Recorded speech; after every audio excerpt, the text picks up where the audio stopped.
بمجرد ما الحضانة بتتسقط عن الأم بتروح على طول لأم الأم. لأ، بس هو الواقع العملي تقيل علينا شوية، يعني في دوائر معينة معروفة اتجاهها. الحضانة تتسقط عن الأم الأسباب اللي احنا عارفينها، طالما أمها عايشة بيدي الحضانة على طول مين؟ لأم الأم.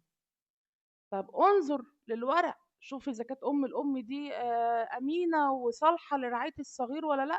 ما بينظرش.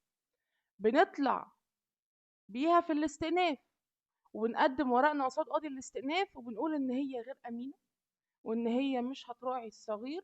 فساعتها وارد جدا إن الحضانة تروح للجد الأب، ولو الجد الأب مش موجودة بنديها للأب. عشان كده دعوى إسقاط الحضانة ورق وإثباتات.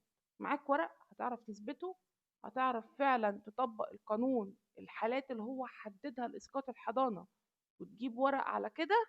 الحضانة سقطت من عليها هي ووالدتها والعيال هيبقوا في حضنك. غير كده ما تكلفش نفسك رفع الدعوة أصلا.